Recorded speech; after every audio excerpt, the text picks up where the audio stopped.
Hello hello hello everyone, welcome back. तो आज हम कंटिन्यू करेंगे अपना थर्मल फेनोमेना का चैप्टर और आज का टॉपिक है coefficient of expansion.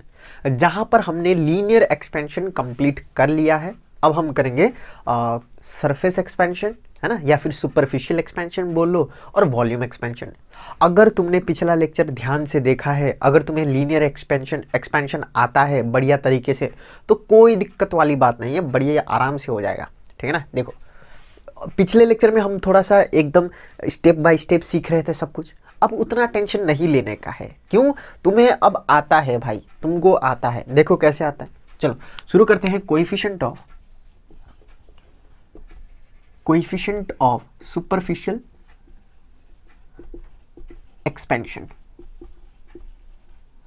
Superficial expansion को हम सरफेस एक्सपेंशन भी बोलते हैं, ठीक है भाई। और इसका जो सिंबल होता है वो होता है बीटा। लीनियर एक्सपेंशन का सिंबल क्या था बताओ जरा? अल्फा था क्या? ओ भाई ओ, है ना। चलो वापस आओ। तो कोएफिशिएंट ऑफ सुपरफिशियल एक्सपेंशन मतलब क्या है सर? ओ भाई, यहां पर कौन एक्सपांड हो रहा है बताओ तो जरा? सर सरफेस हो रहा है। हाँ, तो एक सरफेस लेंगे, जैसे कि फॉर एग्जांपल मान लो ये है अपना सरफेस। थोड़ा जल्दी जल्दी करते हैं, ठीक है, चैप्टर खत्म करना है। चलो मान लो ये अपना सरफेस है, ये इतना सरफेस, ये बड़का वाला सरफेस। ओ भाई, हीटिंग करने पर सरफेस का एरिया बढ़ जाता है ना? हाँ सर, बढ़ ही जाता है। तो डेल्टा, ये डेल्टा मतलब हीट है, ठीक है, इसको बोलते हैं डेल्टा हीट। ठीक है सर जी। तो अगर देखो तुमको आता है, ठीक है, ये सब तुमको आता है, ज्यादा टेंशन मतलब। इनिशियल एरिया कितना है और फाइनल एरिया कितना है? सर फिर से नंबर लेना पड़ेगा कि A1 A2 से चल जाएगा? Initial area A1, final area A2। चलो बताओ कौन बड़का होगा? ओ भाई, A2 बड़का होगा। बहुत ही सिंपल है सर, ठीक है। अब हम हीट कर रहे हैं तो यहां पर इनिशियल टेम्परेचर कितना होगा? इनिशियल टेम्परेचर अगर तुम्हें भगवान ने थोड़ा सा दिया हुआ है तो पता चलेगा ये θ1 है और ये कम होता है। और इनिशियल और फाइनल टेम्परेचर हीटिंग करने के बाद θ2, और ये बड़का होता है ना भाई, है ना, है ना। चलो θ2 और ये θ1, ठीक है सर। अब बताइए क्या बोलना है? अब ध्यान से सुनो भाई, ध्यान सुनो। हम पढ़ रहे हैं कोएफिशिएंट ऑफ सुपरफिशियल एक्सपेंशन, ठीक है सर। तो अगर मैं तुमसे पूछूं कि कितना सरफेस एरिया एक्सपांड हुआ है, मतलब इंक्रीज इन सरफेस एरिया, तो तुम क्या बोलोगे?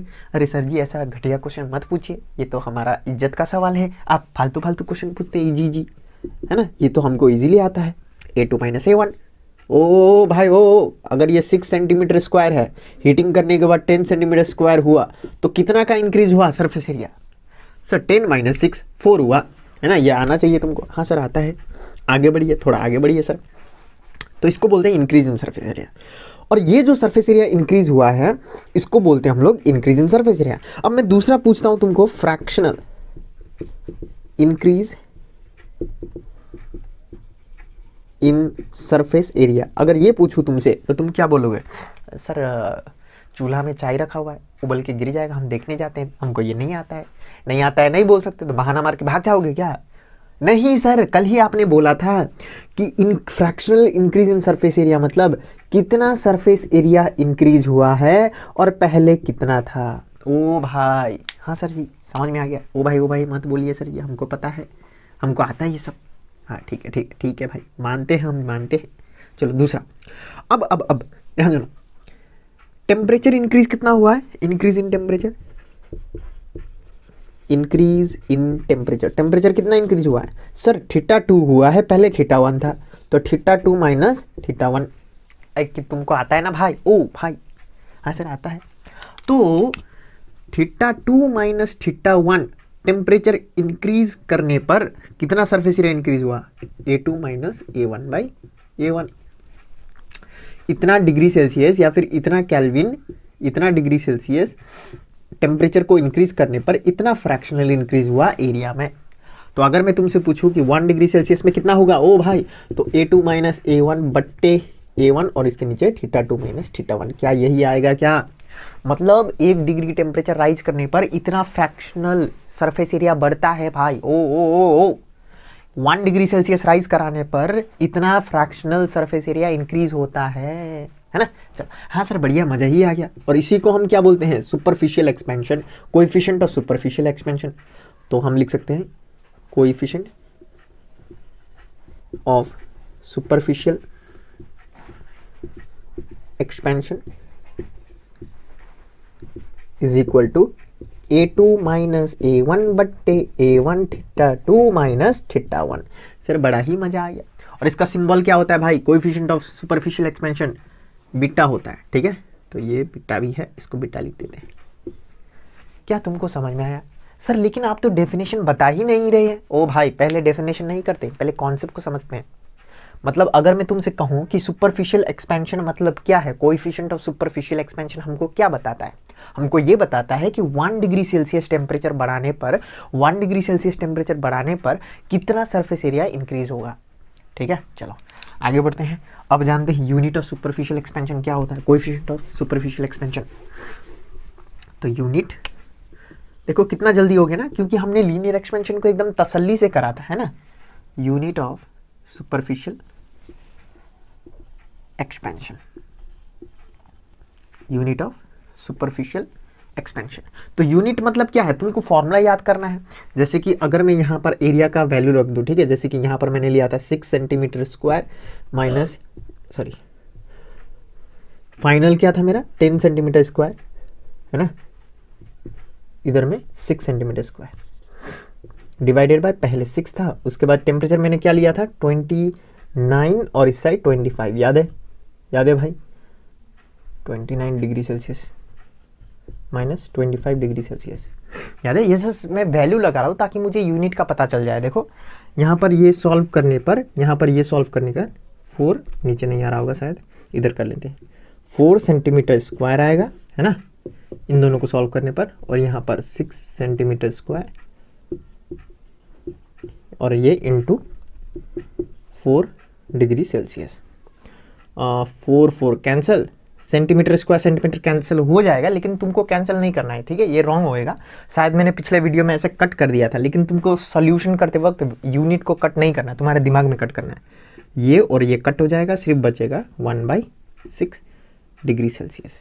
अब ये डिग्री सेल्सियस को ऊपर लेके जाएंगे तो पर डिग्री होएगा, तो इसका भी यूनिट पर डिग्री सेल्सियस ये CGS में होता है, ठीक है। और केल्विन में पर केल्विन ये SI यूनिट होता है, ठीक है। इसको याद करना।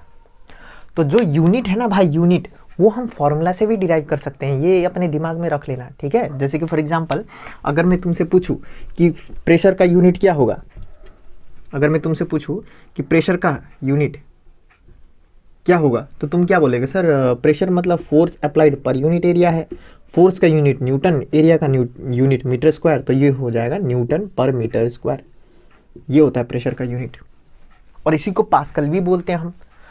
तो ये मैंने बिहेवियर ऑफ गैस में तुमको एकदम क्लियरली स्टेट कर दिया था कि अगर मुझे SI यूनिट को रटना नहीं है भाई, ठीक है ना। किसी भी चीज़ को रटना नहीं है साइंस में, लॉजिकली समझना है, कॉन्सेप्चुअली समझना है, तो अपने आप रट जाता है वो, ठीक है। चलो, तो क्या तुमको ये समझ में आया यूनिट ऑफ सुपरफिशियल एक्सपेंशन? हाँ सर समझ में आया। अब लास्ट बचा हुआ है डेफिनेशन, बाकी सब हो गया हम लोग का कवर। अगर तुमने लीनियर एक्सपेंशन ध्यान से देखा है तो ये तो तुम्हारे लिए हलवा हो गया भाई, हलवा है ना, पड़ोसा हुआ है, खा लो जरा निकाल के।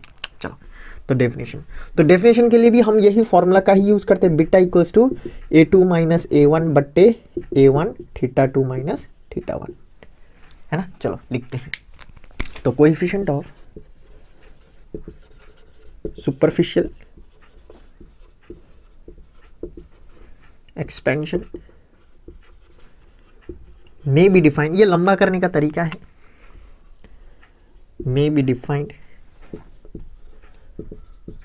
as, ये क्या है, फ्रैक्शनल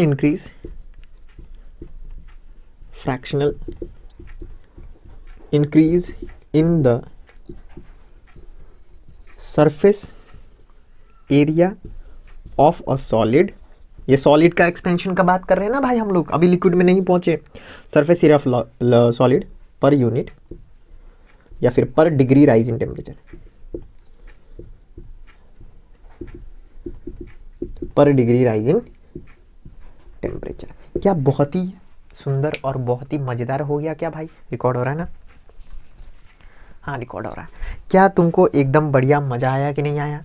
तो अगर तुमने कोएफिशिएंट ऑफ लीनियर एक्सपेंशन एकदम ध्यान से सुना है तो ये तो तुम्हारे लिए हलवा हो गया है, हलवा, है ना।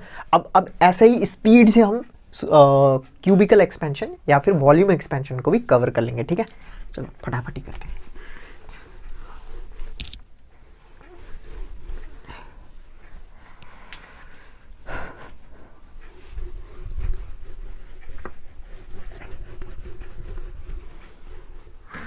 कोएफिशिएंट ऑफ वॉल्यूम एक्सपेंशन कहाँ गिर रहा है भाई?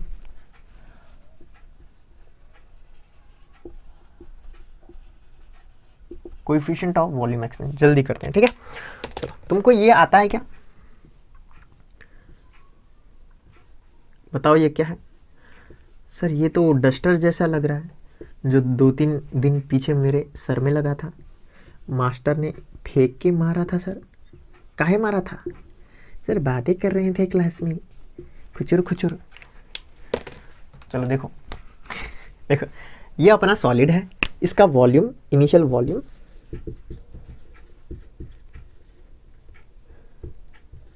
VOLUM, इनिशियल वॉल्यूम मान लो V1। देखो कभी कभी स्पेलिंग इधर उधर हो जाता है, तुम एडजस्ट कर लेना, ठीक है। या फिर मैं कमेंट में डाल देता हूँ कि ये गलती हुआ है। फाइनल वॉल्यूम मान लो V2। इंक्रीज हुआ है सर, क्या करने पर? हीट करने पर वॉल्यूम इंक्रीज हो जाता है सर, बढ़िया तरीके से इंक्रीज हो जाता है, मज़ा ही आ जाता है ना। ओ भाई ओ, समझ रहे हो क्या? समझ रहे हो क्या भाई? हाँ सर समझ रहे हैं। चलो वापस आओ। देखो अगर अगर अगर ये वॉल्यूम जो इंक्रीज हुआ है, ये क्यों हुआ है वॉल्यूम? सर टेम्परेचर इंक्रीज कराने पर। तो इनिशियल टेम्परेचर क्या होगा सर? θ1। फाइनल टेम्परेचर, अब ये सब तुमको आता है, ठीक है भाई, θ2। तो increase in temperature, sorry increase in volume कितना हुआ है? सर इंक्रीज इन वॉल्यूम तो बहुत सिंपल है सर। कैसे? सर V2 माइनस V1 करिए, इंक्रीज इन वॉल्यूम आ जाएगा। हाँ अगर फिर से मैं पूछूं फ्रैक्शनल इंक्रीज इन वॉल्यूम, तो तुम बोलोगे सर ये तो बहुत सिंपल है, अब तो रट गया है सर। कितना इंक्रीज हुआ है? इतना, और कितना में से? V1 में से। तो ये होता है फ्रैक्शनल इंक्रीज, है ना। और increase in temperature, increase in temperature कितना हुआ है? सर पहले पहले θ1 था, बाद में θ2 हुआ, तो θ2 माइनस θ1, इतना टेम्परेचर इंक्रीज हुआ है ना। अगर मान लेते हैं इसको 25 डिग्री सेल्सियस और इसको 29 डिग्री सेल्सियस, तो कितना टेम्परेचर इंक्रीज हुआ? Sir 4 sir. ओ भाई, है ना, ओ बबुआ आता है ना भाई? हाँ सर आता है। चलो तो इतना हुआ।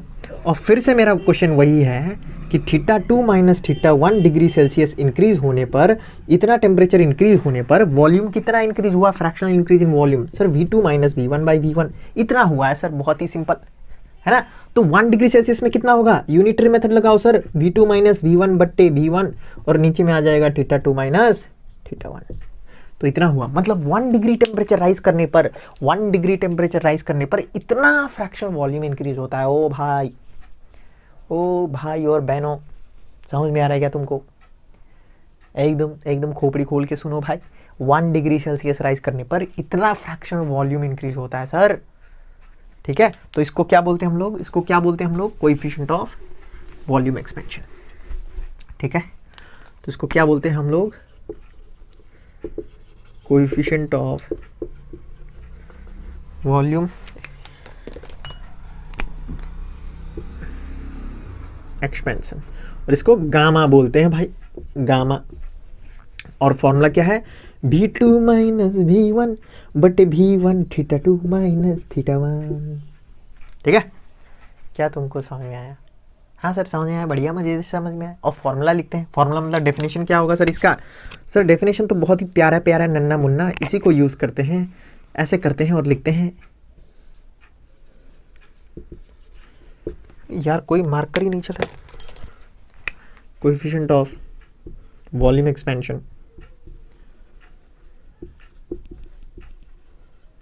may be defined as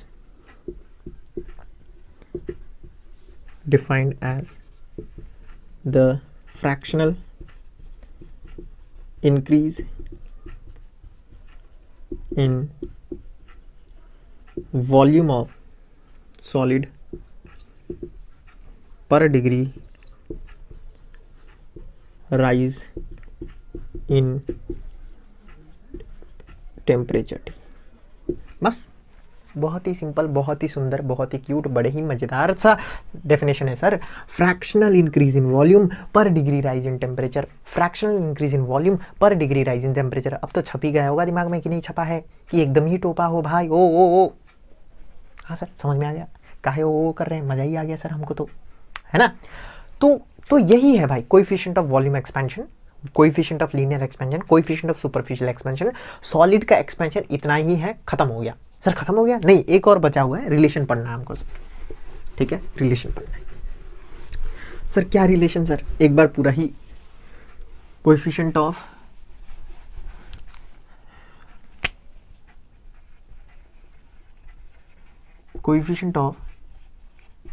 solid expansion. तो कितना टाइप का होता है एक्सपेंशन सॉलिड में सर? 3 टाइप का। हमने तो 3 टाइप का पढ़ा है, बाकी हमको पता नहीं। एक होता है लीनियर, एक होता है सुपरफिशियल, सुपरफिशियल को हम सरफेस भी बोलते हैं, और एक होता है वॉल्यूम एक्सपेंशन, और वॉल्यूम एक्सपेंशन को हम क्यूबिकल एक्सपेंशन भी बोलते हैं। मतलब याद, अरे भाई याद करना भाई, ओ भाई याद होगा भाई ओ, वरना तुम बोलोगे सर ऐप नहीं तो सिर्फ वॉल्यूम एक्सपेंशन बोला था, क्यूबिकल भी होता है, हम तो नहीं आता है, मार मिलेगा भाई मार। तो लीनियर एक्सपेंशन का फॉर्मूला क्या है सर? इसको अल्फा बोलते हैं, इसको बीटा बोलते हैं, इसको गामा बोलते हैं, है ना। तो अल्फा का फॉर्मूला क्या है सर? लीनियर है, मतलब लेंथ इंक्रीज होगा तो L2 माइनस L1 बट्टे L1 थीटा 2 माइनस थीटा 1। यहाँ पर एरिया इंक्रीज हो रहा है सर, तो beta is equal to A2 minus A1 बट्टे A1 थीटा 2 माइनस थीटा 1। हाँ सर, यहाँ पर गामा इज इक्वल टू, यहाँ पर वॉल्यूम इंक्रीज हो रहा है तो V2 माइनस V1 बट्टे V1 थीटा 2 माइनस थीटा 1। ठीक है सर, बहुत ही मजा ही आ गया सर। और relation between alpha beta and gamma, ये तो फेमस क्वेश्चन है भाई, ये तो इतना इंपॉर्टेंट है कि बताओ मत। 5 स्टार लगा दो क्या? 5 स्टार लगा देने से क्या होगा भाई? सर पुलिस पीछे आ जाएगा। ओ नहीं भाई, वाई सिटी वाला नहीं है ये। 5 स्टार डू नथिंग, है ना। 6 स्टार हो गया। चलो वापस आओ। तो यहाँ पर तुमको रिलेशन बस यही याद करना है, alpha is equal to beta, ओहो beta is equal to gamma. Sir ये कैसे हो सकता है? Alpha equal to beta equal to gamma कैसे हो सकता है? नहीं हो सकता, हमको पता है नहीं हो सकता, लेकिन तुमको लिखना पड़ेगा ऐसे। और उसके बाद बस divided by 1 divided by 2 divided by 3, बस इतना याद करना है। और इसको ऐसे करके लिखने से भी राइट ही होगा, ठीक है ना। Alpha is equal to beta by 2 is equal to gamma by 3, ये दोनों सेम है। इधर में डिवाइड बाई 1 लिखा हुआ है, तो कोई एकदम महाअनुभव, एकदम गुरुजी वाला, है ना, महान आत्मा, वो लोग इसको और इसको डिफरेंट समझते हैं। ओ भाई तुम ये गलती नहीं करने का, ठीक है ना। हाँ सर जी नहीं करेंगे। तो ये वाला क्वेश्चन, तो यहाँ से एक क्वेश्चन भी बनता है, जैसे कि फॉर एग्जांपल वो क्या करेगा ना कि coefficient of surface expansion 4 into 10 to the power -3 है, find coefficient of linear expansion. तो इस टाइप का क्वेश्चन आता है, ठीक है, इस टाइप का क्वेश्चन आता है। तो तुमको क्या दिया हुआ है, ध्यान सुनो भाई, थोड़ा सा बता देता हूँ ताकि थोड़ा सा हेल्प हो जाएगा। कोएफिशिएंट ऑफ सरफेस एक्सपेंशन कितना दिया हुआ इतना, तो सरफेस एक्सपेंशन मतलब बीटा है, मतलब यहाँ क्या दिया हुआ है हमको बीटा। और दूसरा find the coefficient of linear expansion, मतलब तुमको फाइंड करना है अल्फा। तो what is the relation between alpha and beta? Sir हमें आता है alpha is equal to beta by 2। हाँ सर जी, तो alpha is equal to beta का वैल्यू कितना दिया हुआ है 4 into 10 to the power -3 divided by 2। तो इसको मारो 2 1 जा 2 2 जा, तो अल्फा का वैल्यू क्या आ जाएगा 2 इंटू 10 टू द पावर -3। तो ऐसे करके तुमको सॉल्व करना होता है थोड़ा सा, ठीक है, तो रिलेशन का यूज करके। देखो अगर तुमको गामा दिया है, अल्फा का वैल्यू फाइंड करना है, तो इन दोनों का रिलेशन होगा alpha is equal to gamma by 3। अगर बीटा दिया हुआ है, गामा फाइंड करना है, तो इसको छोड़ के ये दोनों का रिलेशन होगा beta by 2 is equal to gamma by 3। ठीक है, एक बार देख लेना तुम न्यूमेरिकल्स एग्जाम्पल में जाके, इजीली समझ में आ जाएगा क्या हो रहा है तुमको। ठीक है, चलो तो थैंक यू वेरी मच, आज के लिए इतना ही। अब नेक्स्ट लेक्चर में फिर आगे का वीडियो होगा। ठीक है, चलो।